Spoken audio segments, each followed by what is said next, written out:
bag of potting soil has been being used as a rain block, so it's already pre-moistened. Out here in the garden today, just came back from doing some shopping and had a thought of, I did one job already, which was repotting a Bohemia seedling that I have. Figured I would take a moment to repot these epiphyllum you're seeing here to the left. I think they need bigger pots. They don't seem to be very happy. They're very tippy in those pots too, because they're very top heavy, and so that's why I have them. The one here stuck in a ceramic pot for the time being, just to hold them steady. This is regular potting soil here, which we're going to put in the bottom of these pots, and then I actually have some cactus mix potting soil here.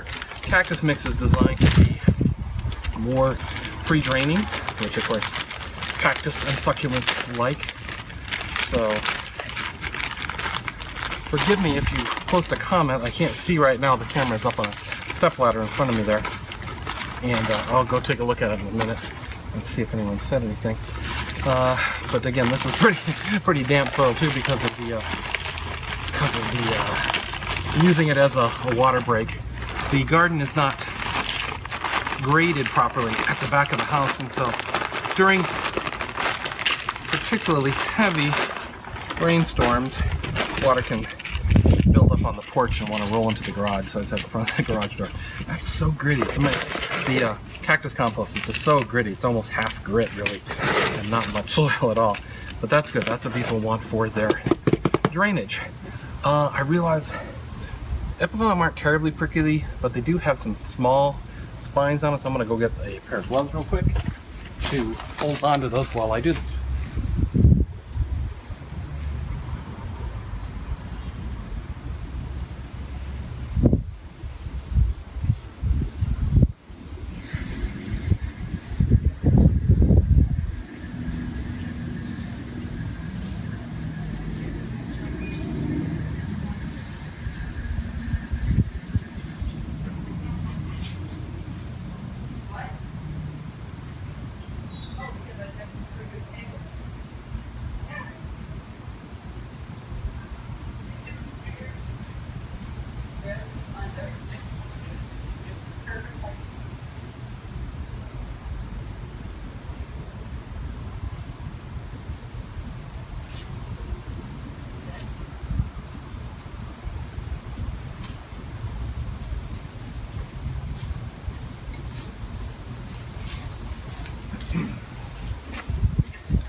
Hey there everybody, I can see some people here hiding behind the camera now, but you can't really see the screen very well. We're talking about repotting some epiphyllum here. These two here, had to go get some gloves. By the way, found these gloves at Harbor Freight. It's a discount tool store here, all over the country. These are the best gloves I've had in a long time. They fit tightly, they're very nice, they're leather palmed, so I don't use my gloves heavily, but these really make for a nice ability to grab stuff. I'm gonna be a little careful with this guy. Pop him out of this pot. There we go. Oh, the roots are really well established. That's good. That's good to see. Okay. Now I need to probably maybe just lower the soil in here just a little bit. There we go. Okay, cool. Yeah, this will be a much better pot for these guys. They need a little more support to keep from turning the pot over when they start to dangle. Typically you put them on a patio wall or on a wall somewhere where you can let the fans kind of flop over. Wish he was a little more centered, but the plant himself isn't very centered in the pot that he came out of, so I guess we'll just have to do that for now. That's pretty much it. Just give them a little more growing space. You can see here where they're having some rot issues. At one point they got a little too wet. They got a little too much water, which can happen with succulents, and so they died back a bit.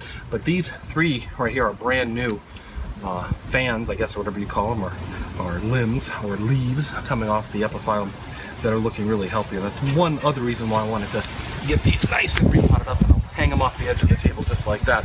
Got another one here, and again, you might be able to see these. This is new, and we have new growth right here. It's turning red actually, so you can tell it's really new growth, and a few older limbs there. So we're gonna do the same thing. Got another pot all prepared. again with mainly cactus compost, cactus and succulent compost, very gritty, very well draining.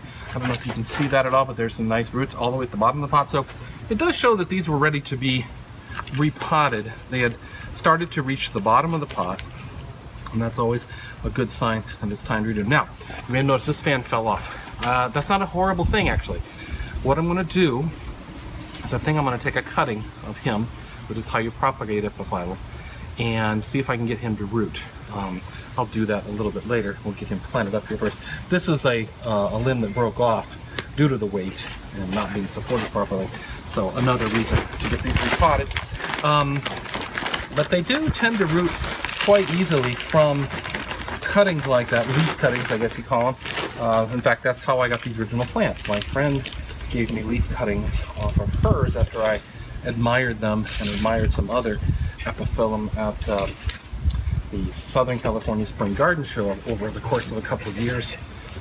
Okay, well that actually I think looks 100% better already. I do especially like the gritty soil on there.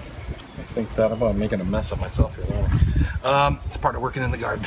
So yes, now typically what we do is we cut these, we let them callus, and then we plant them, just stick them back in the soil. So again, I'll do that off camera. Collect up our stuff here. Here, if I can grab some of this soil that we dumped out. Add it to this pot here, maybe. I think I need a little more, like a little more of this soil on this one here. So in case you're finding me for the first time, my name is Douglas E. Welch. I do a number of blogs and podcasts, including one entitled A Gardener's Notebook, which you usually see as videos on YouTube, where I tend to do most of my work, and also as a blog on my website, douglasewelch.com. There is where everything that I do exists. You'll find blogs there on new media, gardening, careers, technology, basically all of my interests that I've developed over the years. Most of them are fairly long running. The career column and podcast is over 10 years old. Gardener's Notebook is about the same, if not perhaps a little older in blog form. Okay, so those are the epiphyllum, and what I did earlier off camera was potted up this Bohinia seedling from, again, about a pot about this big. It was looking like it needed some extra space to grow on. I'm growing him as basically a patio plant right now. There may be a spot in the garden for him later on, but I have grown this one from seed. We actually have a neighbor who has a whole stand of these in front of their house that drops seed like crazy, and so I simply gathered up some seed. It propagated very easily, both in the ground and in pots, and I decided to give a couple away to friends, and I kept a couple for myself. Again, we'll see if this goes back in the garden. Now, I'm pretty over-treed in my garden as it is. The previous owners planted way too many trees, and I've spent my 19 years here kind of editing out trees out of the garden to free up space and to keep bringing some sunlight back here. That's about it. Over here we have, I showed this off in the video this week. This is some lantana cuttings that I did, some purple lantana from the front yard. Again, something for nothing. We got some green onions growing here from seeds I gathered from green onions I left to go to seed out front. Have several thousand seeds of this. I've actually given some of this away to neighbors too. And finally, some lavender cuttings. And most of these are looking pretty good here. We really like lavender, and these came off our plants in front, and we'll put these back out in the garden in a variety of places. Let's see here. Try to clean up a little bit. I think that's about it for today out here. One more thing I showed off in this week's video too, if you didn't see that. This is a ginger plant, again, just from ginger from the supermarket. I have two small stems coming up, one here in the front and one here in the back. I'm hoping to grow this on really heartily, and then this is going to go out in the garden to give us a continuous supply of ginger. Here in Southern California, it's never really in that big of a danger of freezing. We do get a freeze every once in a while, but with ginger, even if we're to kill the leaves of the plant, it's not going to damage the roots, and so it would just come back again, should that be the case. The wire mesh is just to keep the squirrels from digging in the pots, which they love to do sometimes. Okay, I think that's it. I'm going to wind up my soil here and we'll go back in and get ready for dinner. Maybe I'll see who's logged in and maybe I'll show you a little bit more about the garden before I do that. Let's see.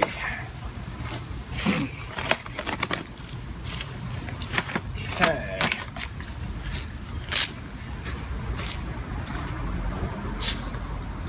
It's funny, sometimes I'm just struck with doing a quick job like this. I just came back from a lot of shopping, and let's see here, what do we got? 3 viewers, hi. And so I came out to empty the compost bin from the kitchen while my wife was cooking dinner, and saw that those things needed repotting. Said, you know what, let me just do that real quick. There's my make do tripod up there for doing this. I don't do a lot of live streams, especially with the iPhone, so I just set that up for now. But this is my garden. There's my compost bins. This is the back garden, which is sort of a woodlandish garden, which is to say rather brown, but has some nice green spots in it. Everyone who comes backyard comments that it's doesn't feel like it's one block off of Van Nuys Boulevard, that's for sure. They love it when they can step into the back garden here and just enjoy the peace and mainly quiet here. The trees help to block out a lot of sound, although you just heard a plane go over. We are near Van Nuys Airport here, and so we do get some private aircraft and jets going in and out. All those stars you see departing on their private jets, a lot of them tend to fly out of Van Nuys. Some roses here in the backyard. Again, I'm a big fan of something for nothing. These sword ferns actually came from our friends, same friends who gave us the epiphyllum. They have way too many of them growing on a hillside, and so every time I go over I simply grab a few. And these have actually started to spread on their own, so now I'm going to actually take some of these and move them to other parts of the garden where I'd like them to go. Again, just in the backyard here, trying to green stuff up a little bit. It can get a bit brown, especially here in the height of summer when things tend to go a little bit dormant. Vegetable garden, let me see your name. Oh, Tiger Bright, hi, how you doing? The vegetable garden is up front. Maybe I'll walk up there, we'll see if the Wi-Fi will hold out. If I walk up there, it should switch over to the other access point. Because it's so dark back here, I know it doesn't quite look that way right now, but it really doesn't get full sun in the back. There are spots that do get some sun, but because of that, Roseanne wanted to grow, my wife wanted to grow vegetables and stuff, and so yes, you did hear a wild parrot. That is indeed what we have here. We get flocks of them that fly over throughout the valley, actually. They come and they go. We don't see them that often for a while, and then all of a sudden they'll be around for every day for a few weeks, probably some sort of migrating to follow some food or something. Let's see here if I can take you through the ugly part of the side yard here. Please forgive that. Now this is an aged lemon tree, by the way, and I want to show you something because I noticed this, and I had known that this lemon tree was sickly for a long time. You'll see the bark is splitting here. This limb has died back.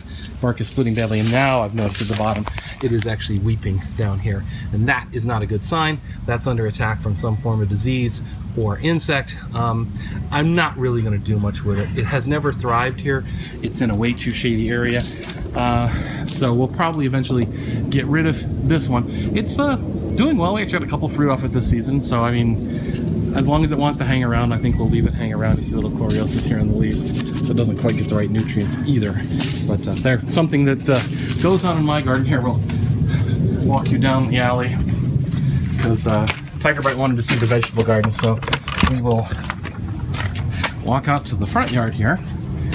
And what I did when I wanted to start to grow food is I did this. I set up a little container garden around what is one of the sunniest spots in the yard, which is along the driveway leading up to the house. So we have a tomato here from our neighbor, cutting from our neighbor, some nasturtium. This pot needs to be refurbished. I've been slowly refurbishing my pots, and that's one of the next ones to go. An avocado tree that someone grew from a seed that we sort of keep around just for fun. Here's another tomato here, and this one's it's flowering. I thought we saw maybe the first fruit on this one. I don't see them right now, of course I can't see anything. This one, the cherry tomato, has been fruiting regularly. What's funny is it kind of died off up top, but now it's resprouting again from the bottom, which I haven't really seen before.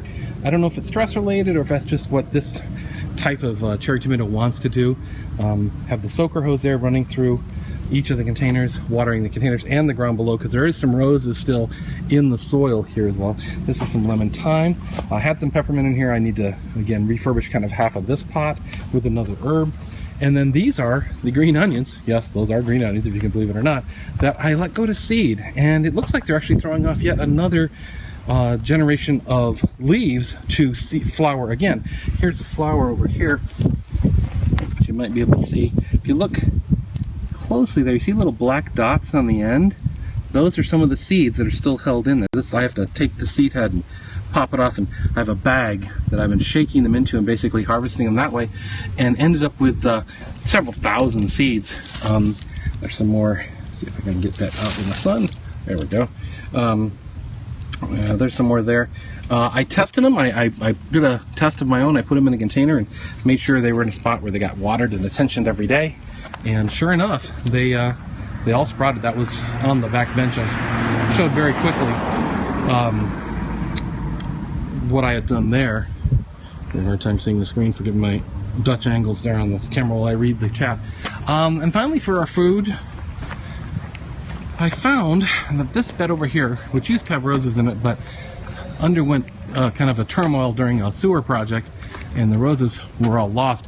This is all, well, first of all, blueberry bush kind of hidden in the grass right here in the front. This is a patch of white potatoes, and these are my sweet potatoes that have just continued growing year after year after year. These actually came from some starts that just started sprouting in the kitchen, and every year I harvest them out. We probably got several hundred pounds of sweet potatoes out of this long bed, which is why I reduced it down to a 2/3 and 1/3 with the whites here, because we actually had too many. But I was amazed at how well it produced. It loves the heat, it loves the sun it gets here, and it throws off tubers the size of a small person's head at times. So that's been one of our big successes there, food related.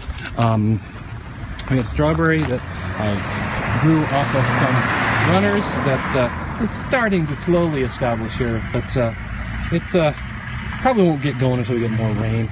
Over here, some of our lavender, and this was from cuttings again from some other plants that like I've done on the bench. A little society garlic there that I pulled out from somewhere else. I think a friend. This is a buckwheat, again not food related, but this is a buckwheat that I got as part of my Morovia sponsorship. And this is a free pomegranate tree that I got from the LADWP, the city. I went looking for a fruit tree during their last free tree giveaway, and this is the one I found. It seems like it's settling in really nicely. It was getting a little yellowing on its leaves for a while, but now it's all totally green again. We had 2 small fruits on it, but unfortunately I think the squirrels got them. They saw them up there and they nibbled them off before they came to anything. Our neighbor right over there, this is an apple tree here, but the big tree beyond is another pomegranate tree that's fruiting heavily. So I know that this should be a good spot for this tree, and I expect lots of fruit off it in the coming years. That is about it for fruit up front. Everything else is pretty much ornamentals from our previous owners. We've again sort of edited things in and out around here. You can see some more lavender there. There's more lavender in the front bed, and actually I planted already 2 more cuttings over by where the car is there from the bench that I had earlier. And again, once we get a little more water, I do have soaker hose in that area, but once we get a little more water, things should perk up a little bit. This was my 19-year-old geranium. This was a housewarming present that was given to us when we moved into this house, and I'm very proud of myself. I've kept it alive after all these years. And my wife is proud of this. This is her Christmas poinsettia that my wife has succeeded in keeping around for about 4 years. It actually turned beautiful, brilliant red for Christmas, just like it's supposed to. Right now it's coming back, it's growing strong, looking nice and green. So part of the surprise here, and part of the thing you really have to watch out for with poinsettias, they are desert plants, so do not overwater them or you will kill them, which is what most people do. They leave the paper on, they sit in the water, they rot, and then they die. But it is possible, at least here in Southern California, to keep them around for quite a long time. If you had a greenhouse back east, I'm sure you'd also have a grand time with these. Well, that's about it. I'm done out here in the garden for the moment. I kind of did my quick jobs that I wanted to get done. And I'm going to go in and grab some dinner, watch some Gardener's World from the BBC maybe, one of my favorite shows, and just kick back for the rest of the night, do a little more work. Got some videos to edit from some projects that both my wife and I have been working on this week, and thanks again for joining us. Again, I don't do these live streams that often. I've been toying with the idea, but I really hadn't really thought about it much. It's hard for me to kind of establish a time when I can say, yes, every day at this day I'm going to be around to do this, but maybe in the future, as we go about the stuff, and now that the technology has gotten a lot easier to use, here I'm walking around with my iPhone streaming, maybe I'll do a little bit more of these in the future. I love being able to interact with people. That's where live streaming comes into its forefront, because when you're just recording a video, you're kind of talking to yourself, and that's not as much fun as having a conversation with other people. There's a little gardenia. Oh, they're brand new one down there. Gardenia growing there. Yeah, the scope notifications through Twitter I think work really well as in the app themselves. That really helps bring people over. So, there's our epiphyllum we just replanted, our Bauhinia, our lantana, and there's a green onion there just to show you again where the results of what you saw up front. And I didn't show this earlier close up, so I'll try. There's the ginger sprout starting to come up from the pot. One on this side and one kind of hidden underneath the wire right there. Well, that's it, guys. Thanks for joining us. Hope you enjoyed this. Maybe I'll try to do a few more of these in the future. Have a great day, and remember, as I always say, keep on digging.